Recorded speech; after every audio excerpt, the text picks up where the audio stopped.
Are expected to seek out the best. 2 words to describe the activity. The Yoruba Unity Forum is conducted. Be the first to know. From the north, south, east, west, and around Africa. Presidential we break the news. Women in Nigeria. Now you can catch all the actions live as the news breaks. We are Core TV News. Welcome to Core TV Primetime News. A 24-hour news station.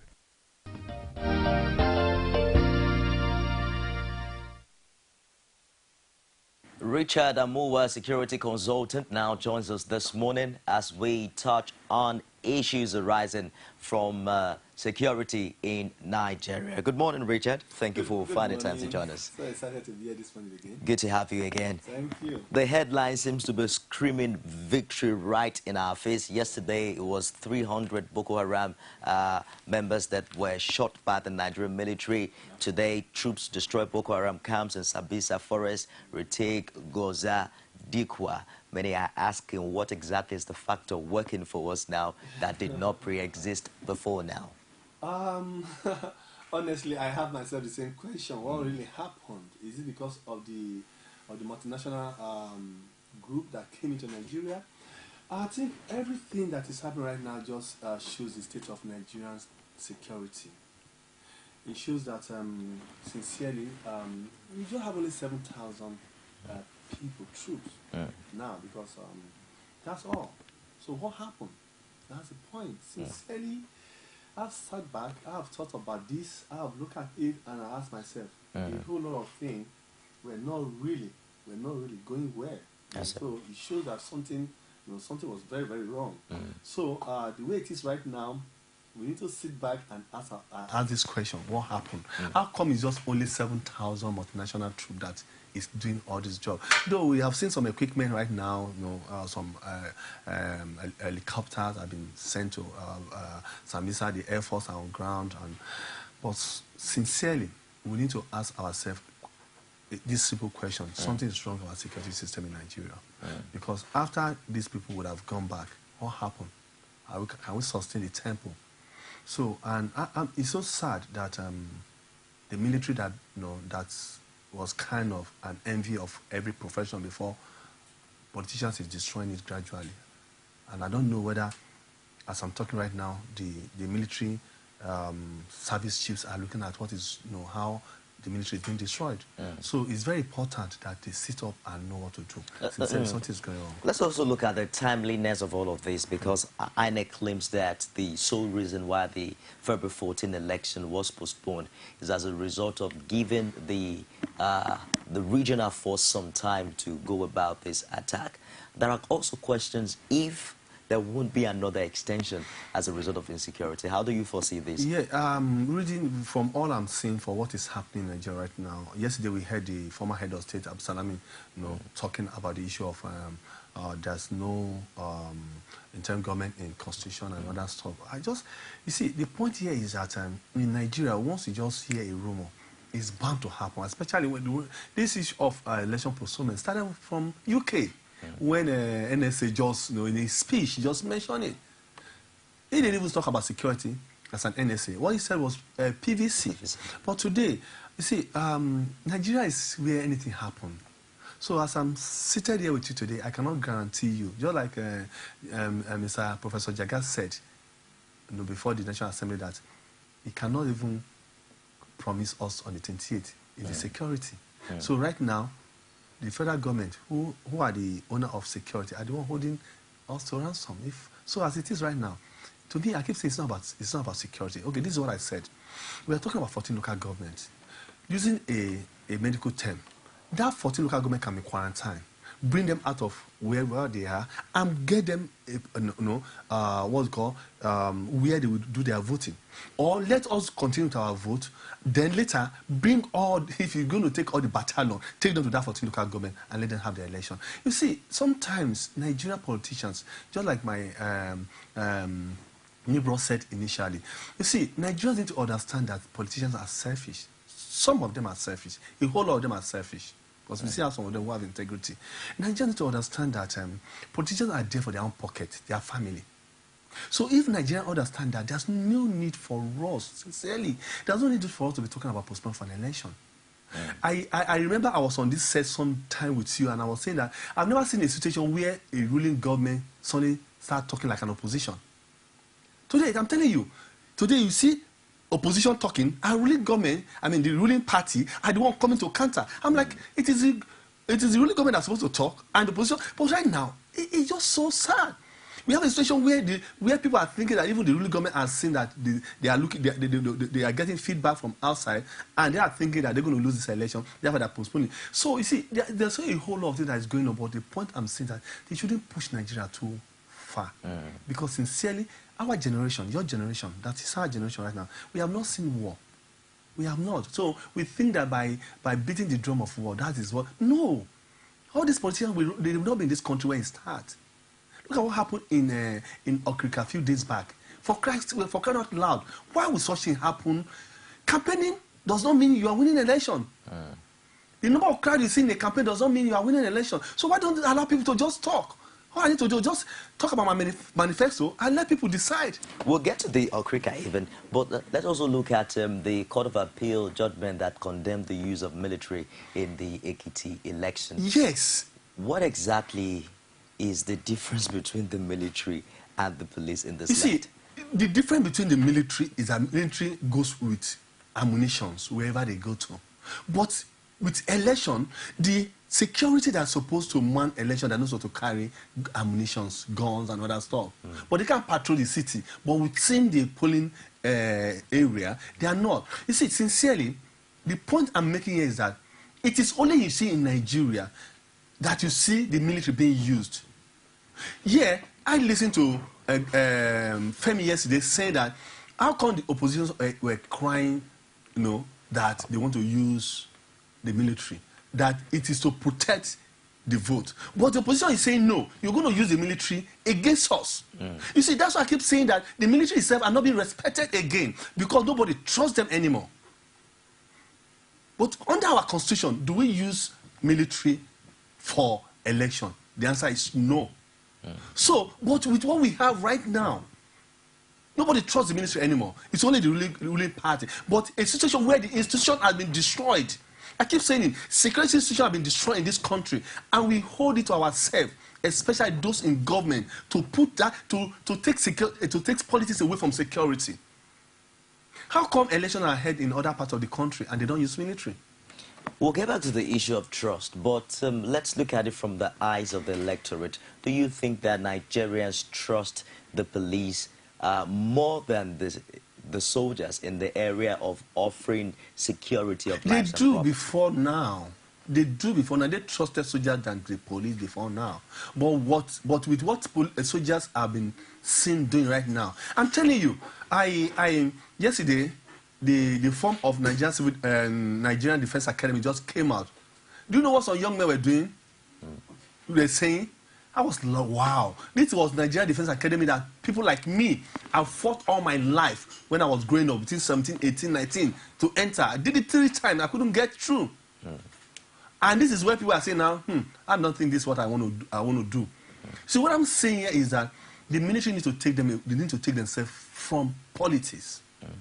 They need to get back to where they used to be. When people see them when you see people with Navy uniform, with Army uniform, with Air Force uniform, people respect them. But right now, it's not like that again. And what I'm saying is that people respect the Army before. You listen to the tape that they say, that went viral in Ekiti. But the point here is that even whether they are rigging, they're not rigging. Those are the things that should not be happening. That's the point we're making here. So the military need to take themselves away from politics so that people can respect them again. For me, sincerely, as a professional, I would have want, because of the volatile situation of Nigeria, I would have want the military to help with the election. But the point here now is, if the military come, whose side are they? That's the point. Do private security operatives or operators have any role to play in That's this? the point again. We have an association called the Association of Licensed Security Practitioners of Nigeria, which are security body.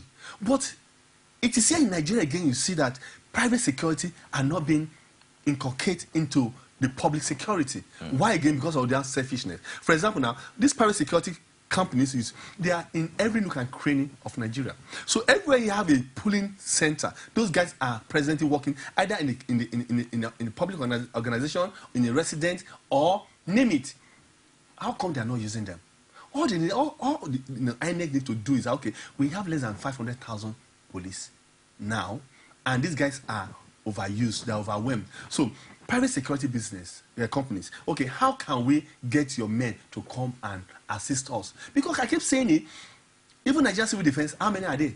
Nigeria Civil Defense are less than 38,000 personnel. But if we think that the Nigerian military, the police can be compromised, what makes you think otherwise for private security? Yes, do you know why? Because those people, that's the point. The point here is that because those people are going, it's like, when you contract me to go and do your job, for example, you pay me to come and do your job, and I know that I'm under contract with you, and if I mess up, my contract is terminated. I'm on top of my men. And that's why you see sometimes when you see private security men and the police working together, the police are just relaxed with their gun. They don't want to open, they don't want to do anything. They feel that you are the one in charge of the contract. So what I'm saying here is that Nigeria, you see, it is a system. We need to start doing things that we need to respect our system. Our system, everything in Nigeria when it comes to security is I don't want to use this word on air, but is destroyed. Let's get to the phone lines very quickly this morning. Good morning, welcome to Call Digest. Good morning, sir. What's your name? Where are you calling from? Salisu. Salisu, how's Mina today? Fine. Please go ahead with your contribution. You know what I'm trying to say? Our military have lost their respect for long ago. You see, there was one secret I want to tell you in 2011 election in our locality here. The opposition has upper hand against the PDP. Opposition clear all the polling units in our locality here. So the election went around that kind 6 to 7.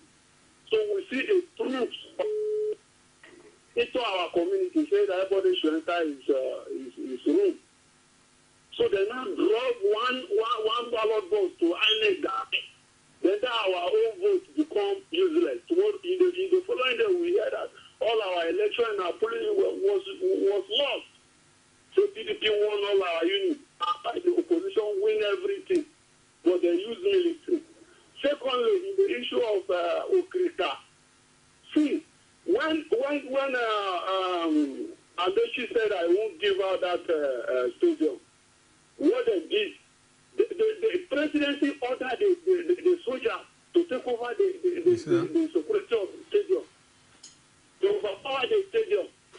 When Inweke was talking, Inweke was saying that Amechi said that they will not stay here, but today they are here. They're passing for power. I cannot do anything. I'm telling the governor in this way. Then, secondly, that this former militant. See, when Mr. President sent it to South Africa to buy weapons, people neglect that thing. Now, weapon is circulating in River State and nobody talks. So, it's all right, Salisu. Thank you very much for your contribution from Niger. But before we start putting the blames on the military and the police, what would also, because earlier before you came, we were talking about the independence of the security agencies, because it looks as if there is no structure on ground that can make them act quite independent. You see, the police, for example, has been destroyed from the military era. We have more military than civilian rule in this country. The military never built the police. Police is supposed to be civil. They're supposed to be called Nigerian Police Service, not even Nigerian Police Force. I've been to Nigeria, New York City Police, NYC. I've been and I spent some few weeks, trying to understand how New York Police City operate. They operate independently. They are the state of New York. They interact with people. You see them walking on the street. You don't even see them on uniform. When they are in their vehicle with computerized and everything, they stand by the road. If they see that your car have no insurance or you don't, how they know? You stop. You don't have anything. You see, go today and look at Nigerian police. Look at the barracks. look at the Nigerian police post. Look at the office. Is it worth even staying? No. Let's. I want Nigerians to think.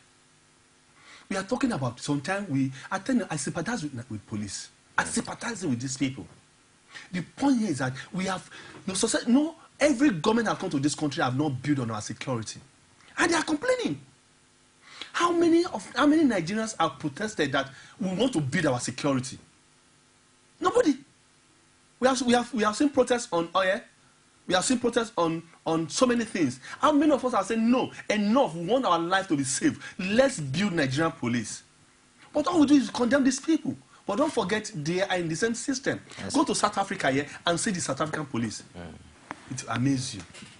Let's get back to the phone lines very shortly. Hello, good morning. Good morning. Welcome to Call Digest Friday. What's your name? Well, I want to contribute. Can you turn down the volume of your TV set for me? All right. What's your name? Where are you calling from? Is it wrong? It's the wrong number. Oh. I'm afraid you take your number and call back. We really appreciate that. Let's begin to look at, because you talked about the welfare packages and all of that. Recently, Mr. President also, the National Assembly certified borrowing $1 billion to fight terrorism in Nigeria. Much of those money hopefully will be used in arms and ammunition. But beyond welfare packages for the Nigerian military, I'm bringing you back to the war against insurgency now.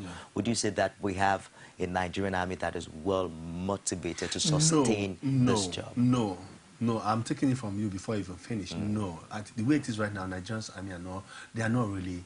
You could see that these people are not motivated. You could see that they are not happy, but cannot speak out. Within this issue of insurgency in the northeast, you could see a whole lot of things have come to bear. As we're talking right now, there are some people, some of them that are to be executed if final approval has been given. Let me just hold you for a minute. Let's take this call from Anambra. Good morning, Tochukwu. Good morning, my brother. This morning. How are you today? I'm very fine. Please go ahead with your contribution. Okay. Quickly, I want to say this without missing words. I think that in Nigeria have been able to identify our problem. For those of us or some persons who fall into the category of opposition, I think the problem is that we are suffering from an overdose of opposition syndrome. Because in Nigeria, I've discovered that we do things differently. Opposition does everything that government has done, whether it is good or bad. Opposition does not also mean being economical with the truth and not stating the facts. Now, we complain so much about military. Please, is there any statistical evidence? I challenge anybody to come up with any statistical evidence that the military were seen 2 meters to the polling booth. So just 2 meters to the polling booth. Even that entity that the opposition is carrying far, military men never came anywhere close to the polling unit. Instead, they were being deployed in strategic places to forestall crisis. And you know Nigerian attitudes. They don't fear police.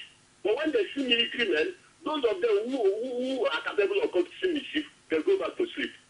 So let nobody make mistake about it. Who among these opposition can prove that indeed that the military caused an individual to complain for PDP instead of APC? It's not like somebody trying to say that 5 million people who were disenfranchised would have voted for him as a party, as a candidate. How can you prove that? So please, let us stop as Nigeria. Let us stop playing the ostrich. Let us face the fact and build our institution. Let me stop here for now. Thank you very much, Tochukwu. I'm sure you could want to react to that. Said it all is building the institution. If we build our institution, Tochukwu, I don't think anybody we accuse the military or the police. Just like he said too, that people they are not afraid of the police. How come police institution has just become like that? You see, that's what I'm saying. We need to build our institutions. And before the Tochukwu call came in, I was saying successive government have not built our security institution. And we need to start doing it right now. I quite appreciate what Mr. President is doing right now. Yesterday we took, we just received about 4 worship. That's a good one. No, we've seen a helicopter from Nigerian Air Force. That's a good one. Let's see it. Let's how we're going to build on it. But the point to me that Nigeria is that I will keep saying it. The issue of security in this country, a whole lot of us who are into private security, government to come and look at some of us and say, okay, how can you bring your weight of experience to bear? How to bear. It's very important. Those guys in the service, most of them are occupational security people. Good morning. Hello, good morning. Welcome to Call Digest. Yes. What's your name? Kenneth is my name. I'm calling from Benin. How's Benin this morning, Kenneth? Oh, I'm afraid we lost that. You have to call us back from Benin. Let's, because we have to round up now. Let's go to Okrika. This is a state where we've had stories of explosion prior to this time. Would you say that this was a miscalculated attempt by the security agencies? Because we had a situation whereby the police were engaged fire for fire, and very unfortunately, they even lost one of their men. Sincerely, the issue of Okrika is an embarrassment to this country. Especially, let me say this, security situation in River State is an embarrassment to this country. And whoever is the commissioner of police in River State, honestly, you just need to sit up. And we heard again that military is actually, have been sent down to the, but the point again, with the opposition, will they be confident about the military? About the role of the military. So those are the points we're making here. You see, let me tell you one thing, Femi. I want a situation where Nigerians, on their own, we understand that we don't need to kill ourselves. That we don't need the police, we don't need the army to have an election. That I want us to be matured enough. That is what I'm talking about. You see, to me, when I talk as a professional, I talk about the fact that for 4 years, since 2011, what has National Mobilization Agency, what have they done in educating Nigerians as to understanding that election is not a do or die? And what? That's the point. Today, I hear that Muslim, Christian. I keep saying it. I attended, I was born Catholic. I'm a Christian today. And I attended Muslim school and Saudi primary school in Ondo State, Owo. I can still recite Quran today, some of the passages of Quran. So, and I still have some of my best friends are Muslim. So, how suddenly, in 2015, we are now becoming to say, you are either a Christian or a Muslim. Either like this, you are that. Today, in the TV station, I saw a protest in Lagos State saying some non-indigenous are being denied of PVC. I'm a non-indigenous. I have my PVC. So, who is causing all this stuff? That's my point, and that's my take here. People need to understand that we should not be pushed to the end that we start fighting ourselves. Let's quickly look at what the role of the people would be in all of this. Recently, I believe this week or the one before, Mr. President also shared his displeasure with the kind of commitment that Nigerians have shown thus far to the average Nigerian soldier, celebrating their hard work and, of course, their sacrifice, for keeping the sovereignty of the Nigerian nation. What would you say should be the role of the Nigeria in supporting these men of the military service? Let me tell you something. I think I was in New York City traveling to Houston, and there are this American soldiers. I think about 15 of them. They were en route to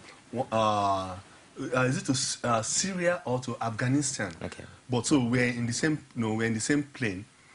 And do you know the moment the pilots announced that we have 17 U.S. Army who are on, everybody stood up in the plane and we gave them a standing ovation. I'm telling you, if a Nigerian army enter your bus and you are seated and there's no vacancy, can you stand up to allow the officer to sit down? No. You see, that is where I said we need to get people to understand that security, that these guys are our life. That after Jesus, the next person that can die for you is a military man. I respect them, not because I studied and I know what they do. If you go to my Facebook page, if you see the number of young officers, captain, lieutenant colonel that have died Nigeria will know that these people are our brothers. But unfortunately, the way the politics is being played around them is not helping. For example, I was telling somebody the other day, when you're saying Buhari doesn't know, I'm talking professionally now, I'm not a party person. When you say a whole person who was our head of state, retired general, he has no school cert, and you drag it for how many weeks? Simply because of election. Do you know what you've done to the institution? You have killed that institution. But they didn't know.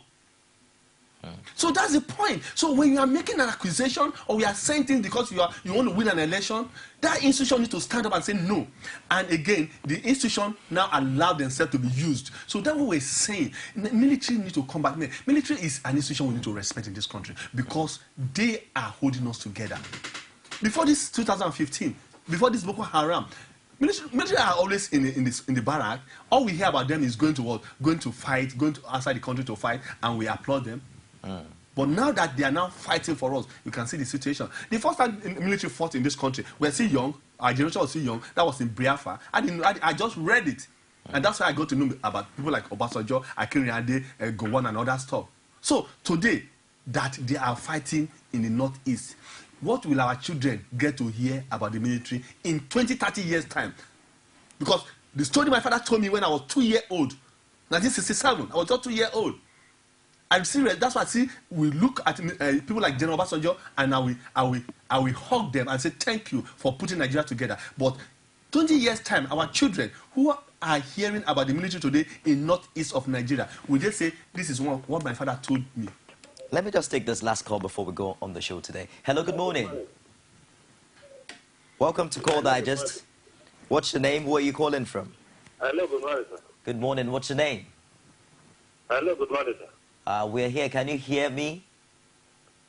Hello? I'm afraid we lost that. We're having challenges with the phone lines. You can use the alternative. Reach us via Twitter at Call Digest Live. Richard AMUWA is a security consultant and he's on fire for ensuring that Nigerians respect and give honor to all of these Nigerian soldiers who are paying the ultimate sacrifice in keeping the sovereignty of a nation together. Beyond all of that, beyond just respecting and honoring them, there are also issues of helping in intelligence gathering. Yes. How far do you think that the Nigerian citizens has gone with that? That's another area I think we need to do it. I always tell people in any forum that I go to that there's no any part of this world you see the security agency fighting the war against terrorism, against any insurgency, against armed robbery, kidnapping, all alone without the people.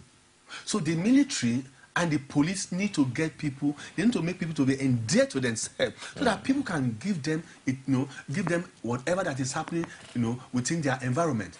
You see, all these things that happen in Nigeria, or it happened among us, they live among us. Before Boko Haram become a monster, they live within people. So the security agency too need to. When I was growing up, Nigerian police used to have a Nigerian Police Day. They would play games and invite civilians, and there is this rapport. Where are those things? Where have they gone to? So we need to start having a situation where a Nigerian on the street will see a policeman as his friend. You see an FRSC official as your friend. But when these people who are representing that institution get on the street and they behave like enemy to you, there's no way you're going to report.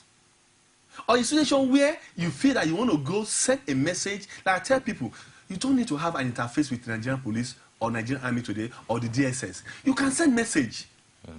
You can send, you can send an email. The social media have made things easy. So Nigerians need to understand that it is our own security, it is their own security. That those people, the DSS, the army, the police, the Nigerian defense, all these guys, that they are there for us.